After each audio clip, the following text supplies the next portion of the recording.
Raphaël Glucksmann. Bonjour. Merci d'être avec nous sur France Info. Bonjour Paul. Bonjour à tous. On va parler de votre candidature, de votre livre. Vous allez nous dire si vous acceptez la proposition de double primaire d'Olivier Faure. Mais d'abord, une affaire qui révolte. On a appris que le principal suspect dans la disparition de la petite Liana, 11 ans, avait été déjà visé par plusieurs procédures judiciaires et notamment une plainte pour viol sur mineur déposée en août dernier. 10 mois plus tard, le suspect n'avait toujours pas été interrogé dans cette enquête au moment de la disparition de Liana. Peut-on accepter qu'il soit passé entre les mailles du filet, Raphaël Glucksmann, et est-ce que vous aussi, cette affaire vous révolte ? Oui, elle me révolte. Permettez-moi d'abord d'avoir une pensée pour Liana, pour sa famille, pour cette angoisse insoutenable depuis 6 jours. Et il y a une enquête administrative qui a été déclenchée. On attend tous de voir les résultats de cette enquête. Mais il y a une chose qui est certaine, c'est qu'il y a eu des dysfonctionnements, qu'on ne peut pas avoir une plainte et 10 mois plus tard, rien.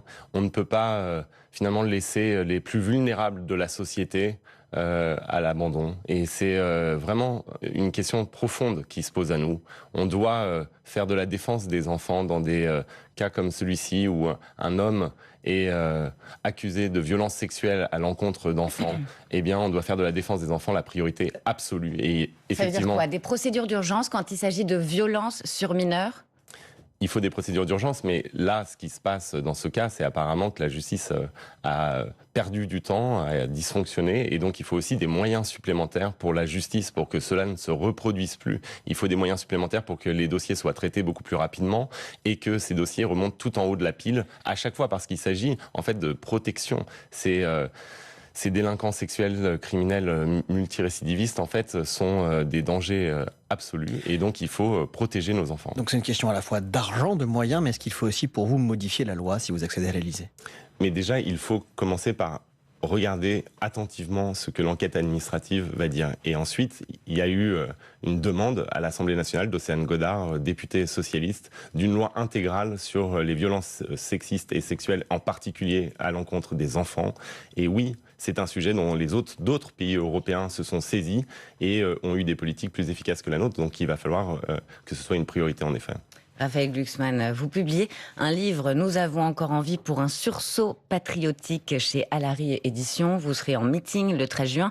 Vous répétez que la social-démocratie est la seule à pouvoir battre le Rassemblement national, mais vous n'êtes toujours pas candidat et vous vous donnez 3 mois. Qu'est-ce que vous attendez ?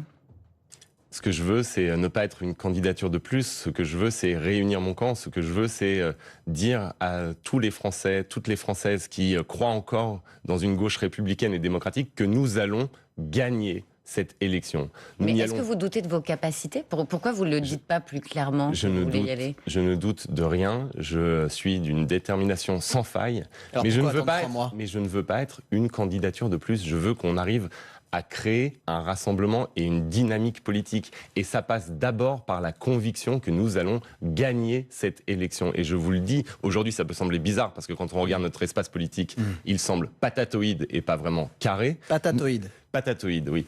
Mais nous sommes l'espace qui va battre l'extrême droite au 2e tour en 2027. Pourquoi ?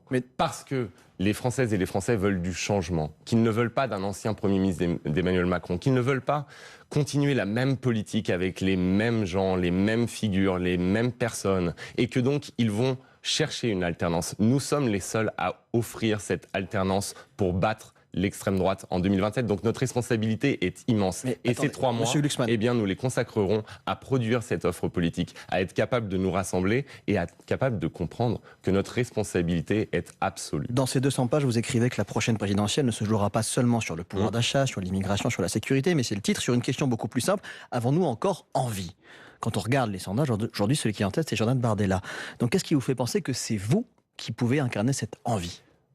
On a encore envie de France, d'une France qui renoue avec son destin, d'une France qui renoue avec ce pacte 20 fois séculaire dont parlait le général de Gaulle, qui lie la grandeur de notre pays à la liberté du monde. Nous avons envie d'une France qui nous fasse rêver, vibrer. Et ce n'est pas la France que propose le Rassemblement national. Moi, ce que je vois même dans mes échanges avec les électrices et les électeurs du Rassemblement national, c'est qu'à la base de leur colère, il y a d'abord cette envie frustrée. Et nous allons répondre à cette envie avec un agenda de souveraineté qui va rendre à notre pays la maîtrise de son destin, avec une politique qui visera à établir un nouveau contrat patriotique entre les Françaises et les Français. Nous allons montrer que nous sommes plus patriotes que l'extrême droite. Et ça, c'est ce que vous proposez dans votre livre, un nouveau contrat patriotique, c'est ce que vous proposez. Mais si vous attendez 3 mois, c'est aussi Raphaël Glucksmann, parce que c'est la réalité, vous n'avez pas d'argent, vous n'avez pas de parti avec une armée de militants à disposition, vous attendez un soutien du Parti socialiste.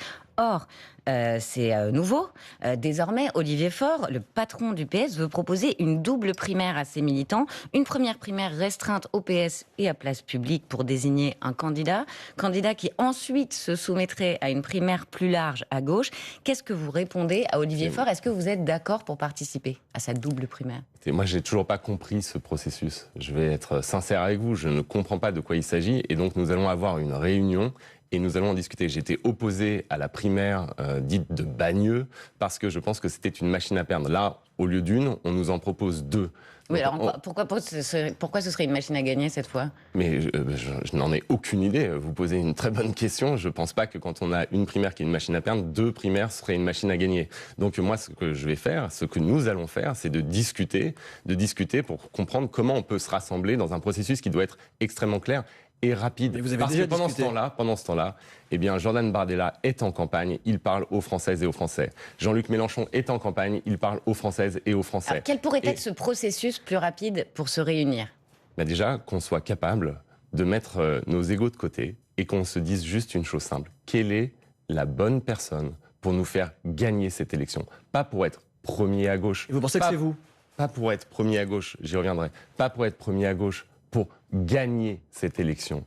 Et ça, c'est notre responsabilité. Et moi, je n'ai aucun doute sur le fait que, vu la gravité de la situation, vu le risque de bascule de la France dans le camp du poutinisme et du trumpisme, eh bien, nous serons capables de faire cela. On en discutera en dehors des médias et on le fera de manière décente et je suis sûr que nous allons y arriver.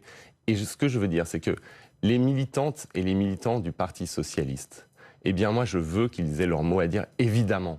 Et que donc, il y aura un processus... Parce que Philippe Brun, le député socialiste, dit ce matin sur France Info télé, il faut que Raphaël Glucksmann comprenne que quoi qu'il arrive, il devra se soumettre à un vote des militants socialistes. Brun, cher Philippe, je le sais et je le veux.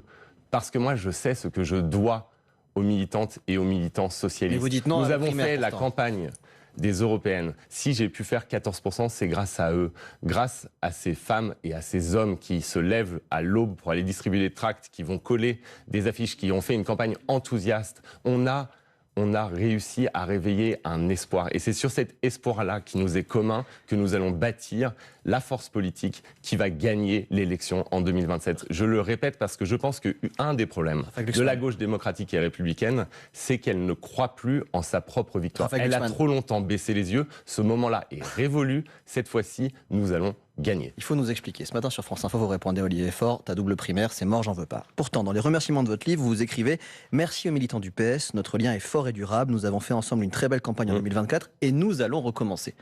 Donc, comment comptez-vous vous soumettre au vote des socialistes ? Mais on va en discuter avec la direction du Parti socialiste, avec l'ensemble du Parti socialiste. Et moi, je n'ai aucun doute qu'on arrive à un processus qui sera simplement lisible pour tout le monde, à commencer par les militantes et les militants de Place Publique, du Parti socialiste, et si possible des écologistes. Il n'y a pas 50 options. Ça veut dire quoi, un processus? Sans primaire. Mais ça veut dire que, on peut se mettre d'accord par consensus, et que si jamais on ne se met pas d'accord par consensus... Donc les chapeaux à plumes se mettent d'accord entre eux. Les militantes et les militants, de toute façon, soit valideront un choix, soit auront à se prononcer. Moi, je n'ai aucun problème avec ça. Ce qui ne me va pas, c'est ce processus interminable que personne ne comprend et qui donne le tournis à l'ensemble des sympathisantes et des sympathisants socialistes, sociodémocrates, qui espèrent réellement qu'en 2027, on va arrêter avec ces jeux politiciens, ces coups de billard à 14 bandes, et on va enfin se mettre d'équerre pour aller gagner une élection qui est fondamentale. Parce qu'en fait, c'est l'avenir de notre pays qui se joue. Donc mais est-ce que c'est un leurre, cette double primaire? Mais j'en sais rien, parce que j'ai toujours pas compris. Enfin, je vous l'ai dit au début, je n'ai pas compris ce que c'était. Donc on va avoir une discussion, on va s'expliquer, et à la fin, j'en suis convaincu, on se mettra d'accord sur un processus qui nous permettra d'avoir une seule candidature en 2027 et qui nous ça pourrait permettra être de une gagner. primaire Parce qu'en fait, restreinte, juste aux l'enjeu, militants c'est d'arrêter socialistes. qu'on... Enfin, faut qu'on comprenne un truc. C'est d'arrêter qu'on se parle à nous-mêmes tout le temps. La maladie de la gauche politique, démocratique et républicaine, c'est de ne parler que de process, de ne parler qu'à elle-même, alors qu'en fait, il va falloir parler aux Françaises et aux Français, leur proposer un projet sur l'école publique, leur proposer un projet sur la transformation écologique, porter la question du pouvoir d'achat et du rôle des travailleurs au cœur de notre contrat social. C'est ça qu'il faut faire. En tout cas, vous dites, je me soumettrai au vote des militants socialistes s'il le faut. Et évidemment qu'il y aura un processus de vote des militants socialistes, des militants de place publique, des militants de tous les partis politiques démocratiques qui nous rejoignent. Nous ne sommes pas, un parti où il y a 3 adhérents et on vote par acclamation. On verra comment vous trouvez le consensus. En parallèle, Le Monde a révélé qu'Olivier Faure pousse une candidature du banquier d'affaires Mathieu Pigasse, aussi propriétaire de Radio Nova et des Inrocks. Ils se sont vus, d'après Le Monde, 6 fois en 2 mois. Que pensez-vous de cette stratégie, de cette nouvelle candidature et de cet homme ? Je ne sais pas, c'est le banquier d'affaires qui restructure la dette du Venezuela pour Donald Trump. Je ne suis pas Il a ultra été convaincu, choisi je veux pour dire restructurer cette dette. Oui, donc je ne suis pas ultra convaincu que ce soit la figure idoine pour représenter la gauche française, mais chacun est libre de son opinion, il n'y a aucun problème. Raphaël Glucksmann, cette double primaire, ce soutien, selon Le Monde, à Mathieu Pigasse, ça veut dire quoi ? Est-ce que Olivier Faure veut flinguer votre candidature ? Non, je ne pense pas. Vous pensez vraiment pas ?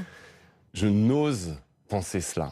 Pourquoi ? Parce qu'en réalité, si on fait ça, on continue ce qui a été fait avec Ségolène Royal, avec Anne Hidalgo, avec à chaque fois la candidature avec Benoît Hamon, c'est-à-dire la machine à perdre. Mais les Français de gauche n'en peuvent plus de cette machine à perdre. À chaque fois, on se retrouve quoi ? Condamné à voter pour la droite, pour faire barrage à l'extrême droite à cause de cette machine à perdre. C'est terminé. Cette fois-ci, on va gagner. Et moi, le message que je veux donner aujourd'hui et pendant 3 mois à l'ensemble des électrices et des électeurs qui attendent une gauche démocratique, une gauche qui ne fracture pas la société, une gauche qui peut à nouveau gouverner le pays et rétablir de la justice dans notre pays, de la justice sociale, eh bien ce que je veux leur dire, c'est qu'en fait, nous allons la gagner cette élection. Et aujourd'hui, je vois que vous avez l'air légèrement sceptique, et je comprends tout à fait. On l'est. Mais vous êtes sceptique. Sur le consensus, ouais. Vous êtes sceptique. Eh bien, vous allez être détrompé. Nous serons la grande surprise démocratique. Nous serons unis et nous gagnerons cette élection. Je vais le répéter 1000 fois parce que je pense que la source des divisions, c'est le renoncement à la victoire, c'est le coup d'après. Moi, je ne joue aucun coup d'après. Je suis convaincu que dans cette élection, la France joue son avenir, que c'est pas simplement les 5 prochaines années qui vont être décidées, c'est les prochaines décennies de notre pays, que c'est pas simplement la rencontre d'un homme et d'une femme avec un peuple, mais la rencontre de la France avec elle-même. Va-t-elle rester républicaine ? Va-t-elle rester européenne ? Va-t-elle rester démocrate, fidèle à son idéal de justice ? Oui ou non ? C'est ça qu'on décide en 2027 et nous serons au rendez-vous et nous l'emporterons. On va parler de votre projet dans un instant que vous publiez un livre. Il y a votre candidature, il y a aussi vos propositions. Mais pour l'instant, il est 8h46 et c'est l'info en 1 minute avec Marie Marty-Rossian. Les recherches se poursuivent dans le Gers pour tenter de retrouver Liana, 11 ans, portée disparue depuis 6 jours maintenant. Le parquet annonce que l'homme de 41 ans, principal suspect, a fait l'objet par le passé de plusieurs procédures pour viol et agression sexuelle. Une enquête administrative est également ouverte sur d'éventuels dysfonctionnements de la justice quant au suivi de ces plaintes. Faut-il bannir la vaisselle jetable dans les cantines, crèches et maternités ? Une proposition de loi arrive aujourd'hui à l'Assemblée nationale. Elle vise à interdire les assiettes, couverts et récipients en plastique dans ces établissements qui accueillent des enfants. Des bombardements israéliens sur la ville de Gaza qui ont fait au moins 8 morts tôt ce matin. Selon la défense civile du territoire palestinien, des victimes tuées dans plusieurs frappes à différents endroits de la ville et dans un camp de réfugiés. Et puis un mauvais départ pour les Spurs de Victor Wembanyama, battu cette nuit par les Knicks de New York 105-95 en finale de la NBA. La suite de ces finales, c'est donc ce samedi avec le match 2. Il faut 4 victoires pour l'emporter. France Info. Le 8-30 France Info. Agathe Lambray, Paul Larouturou. Avec Raphaël Glucksmann, député européen, cofondateur de Place Publique, vous publiez « Nous avons encore envie » pour un sursaut patriotique chez Alary Éditions. La question que l'on se pose, c'est quel est votre projet pour la France, Paul ? Exactement, Agathe. C'est un sujet explosif, celui des retraites. Dans votre livre, que nous avons soigneusement lu de 200 pages, vous rappelez qu'il y a moins d'actifs par retraité, que les retraites représentent 14% du PIB français, contre entre 10 et 11% en moyenne dans les autres pays de l'OCDE. Tout ça, on le sait. Une fois que ce constat est posé, il n'y a pas vraiment... C'est pas très concret, c'est très flou. Est-ce que vous pouvez pas détailler très concrètement votre réforme juste ?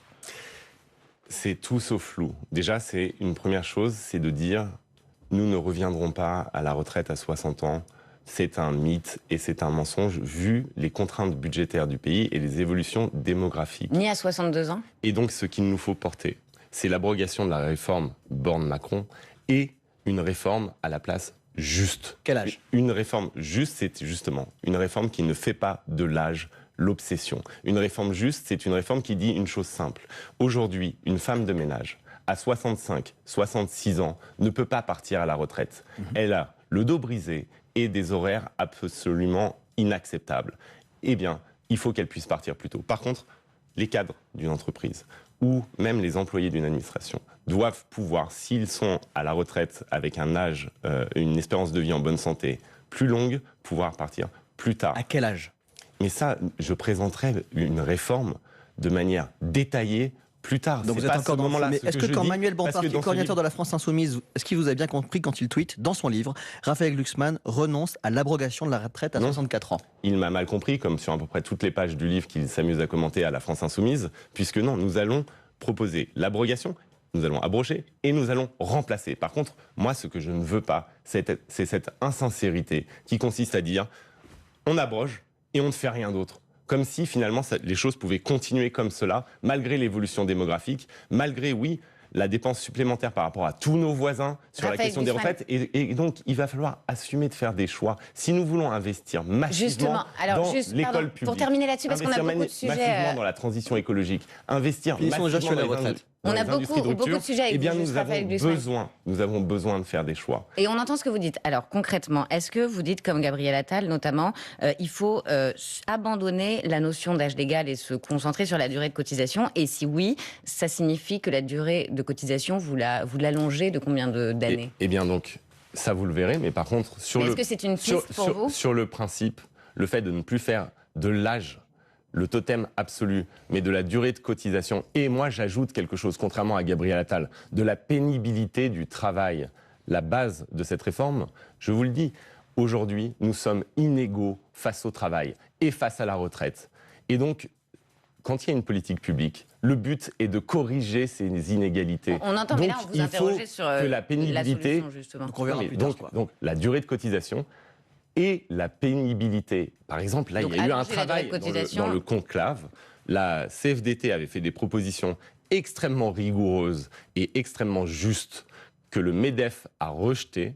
Eh bien, nous repartirons des propositions de la CFDT que nous travaillerons avec les partenaires sociaux, parce que c'est pas seulement l'injustice de la réforme Borne-Macron qui a été problématique, c'est aussi la méthode, c'est le mépris pour le dialogue social. Eh bien, les partenaires sociaux seront au cœur de ce que nous proposons et auront ensuite la responsabilité de gérer et d'adapter ce système de retraite. On entend ce que vous dites. Il y a un autre sujet qui concerne les Français, c'est le pouvoir d'achat. Gabriel Attal propose par exemple un choc des salaires pour rapprocher le net du brut en baissant les charges. Le Rassemblement national veut baisser notamment la TVA, augmenter les salaires. Vous, qu'est-ce que vous proposez pour redonner du pouvoir d'achat aux Français ? Vous parlez de rééquilibrer la taxation, d'un effort de solidarité de certains.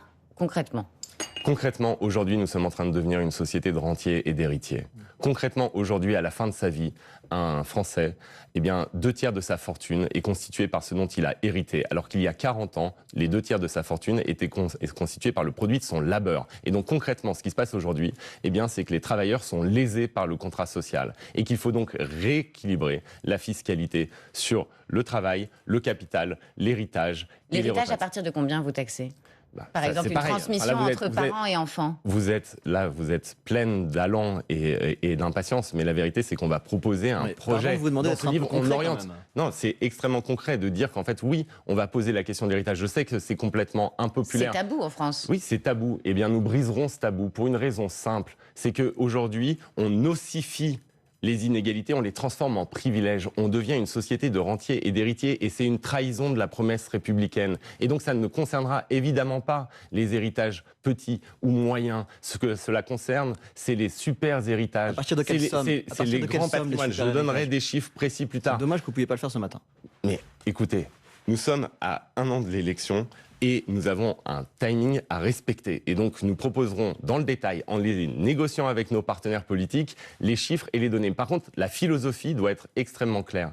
Je ne veux pas que la France reste ou devienne une société d'héritiers et de rentiers. Je veux que les travailleurs reviennent au cœur du contrat social. Vous voulez aussi taxer les retraités les plus aisés, mais ça, pareil, vous ne pouvez pas nous dire ce que c'est qu'un retraité aisé? Mais alors, je vais vous dire une chose très simple, très simple. Aujourd'hui, les démocraties occidentales sont en crise et balayées par un mouvement populiste pour une raison très simple. C'est qu'elles ne tiennent plus la promesse qui a assuré leur stabilité et leur progrès, c'est-à-dire la promesse faite aux classes moyennes et aux classes populaires d'améliorer leurs conditions de vie par le travail.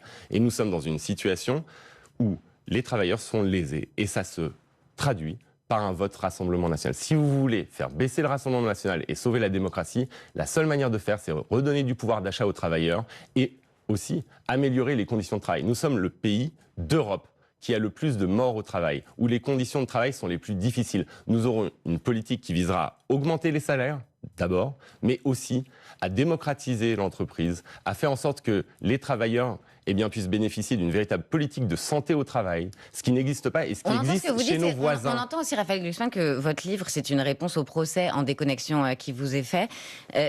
À ce propos, Mimet, une note stratégique de votre parti a fuité. Elle vous incitait à cibler en priorité les électeurs aisés et urbains. Vous avez dit avoir jeté ce document à la poubelle. La question que l'on peut se poser au vu de tout ça, tout de même, c'est est-ce que vous êtes bien entouré? Écoutez, vous avez des conseillers qui vous proposent vraiment ça? Quand on est un dirigeant politique, et tous le savent, donc ceux qui font semblant d'être effarouchés sont des hypocrites, on reçoit des dizaines de notes. Ces notes, on les rejette, on en rejette les conclusions ou on les adopte. Moi, la seule note qui compte, c'est ce livre. Donc c'est pas ce que pense votre équipe? Mais mon équipe est totalement raccord avec l'idée qu'on va faire campagne absolument partout et que ce qu'on veut faire, c'est rétablir le lien entre les Français. Et on ira dans les banlieues, dans les quartiers populaires qui ne sont absolument pas la propriété de LFI. Et on va déjà dans ces quartiers populaires et on va dans les sous-préfectures, dans les villes petites et moyennes qui ne sont en aucune manière la propriété du Rassemblement national. Et on ira partout en France et on parlera à tous les Français parce que le contrat patriotique que je propose dans le livre, qui est la seule note qui compte, il n'y en a qu'une, c'est ce livre parce que c'est ce que je pense et c'est ce que je vais défendre et c'est ce que je vais faire. Dans ce livre, ce que vous voyez, c'est justement l'obsession de refaire peuple. Le service civique obligatoire, c'est pour refaire peuple, c'est pour qu'on se croise à nouveau, c'est pour que, quelle que soit notre condition sociale, notre origine, notre religion, on soit à nouveau français, participant d'un peuple. Même la relance des colonies de vacances, vous savez, là, peut-être que ça peut vous sembler anecdotique. Ce sera peut-être le titre de votre programme, Refaire peuple, mais Paul a une question, pardon. Avec un titre de la question qui aujourd'hui, c'est la question qui chute. Pendant des années, Raphaël Glucksmann, vous avez eu un coup d'avance sur Instagram. Vous étiez même le responsable politique le plus suivi derrière le président de la République. Et puis depuis dimanche, Jean-Luc Mélenchon vous a doublé. Il vous dépasse. Vous avez même perdu près de 150 000 abonnés depuis les européennes. Votre entourage parle à l'excellent site Politico d'un signal d'alarme. Est-ce que ce qui se passe sur Insta raconte aussi ce qui est en train de se passer à gauche? Non. Je vais vous le dire simplement, non. Alors pourquoi vous chutez comme ça? Mais parce que, vous savez, quand on fait des choix difficiles, qu'est-ce qui a fait chuter le nombre d'abonnés? C'est qu'il y avait des gens qui venaient de tous les horizons politiques pour participer à des combats communs.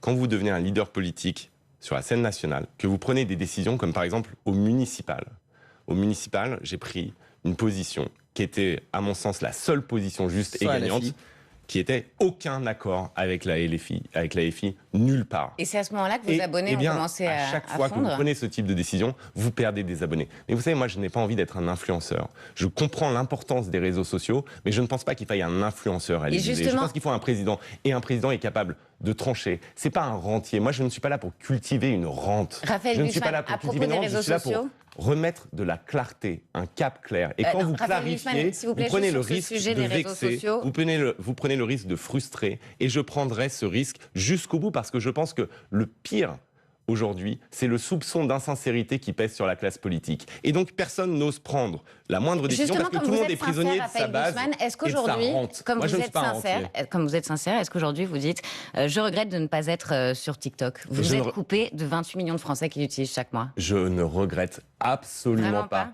de ne pas être sur TikTok, de ne pas manger de dragibus comme Bardella sur TikTok, de ne pas faire comme Gabriel Attal qui veut interdire les réseaux sociaux aux moins de 15 ans et qui passe son temps à faire des clips qui en fait attirent ces jeunes sur ces réseaux. Pourquoi ? Parce que je pense que TikTok est un danger pour notre démocratie et qu'il va falloir faire plier TikTok ou le bannir, qu'il faut appliquer nos lois, on ne peut pas considérer, oui, c'est un fentanyl mental qui est en train de capter l'attention et le cerveau de nos jeunes. On ne peut pas laisser la France devenir une colonie numérique américaine Donc, pas de et chinoise. pour TikTok, on vous entend. Ne peut pas Merci beaucoup d'avoir laisser répondu. notre République être détruite par des algorithmes contrôlés par le Parti communiste chinois ou par des milliardaires de la Silicon Valley. C'est le moment de l'indépendance française et ça supposera des décisions difficiles. L'interview se termine. Je suis désolée, mais vous reviendrez sur France Info. Merci. Avec grand plaisir.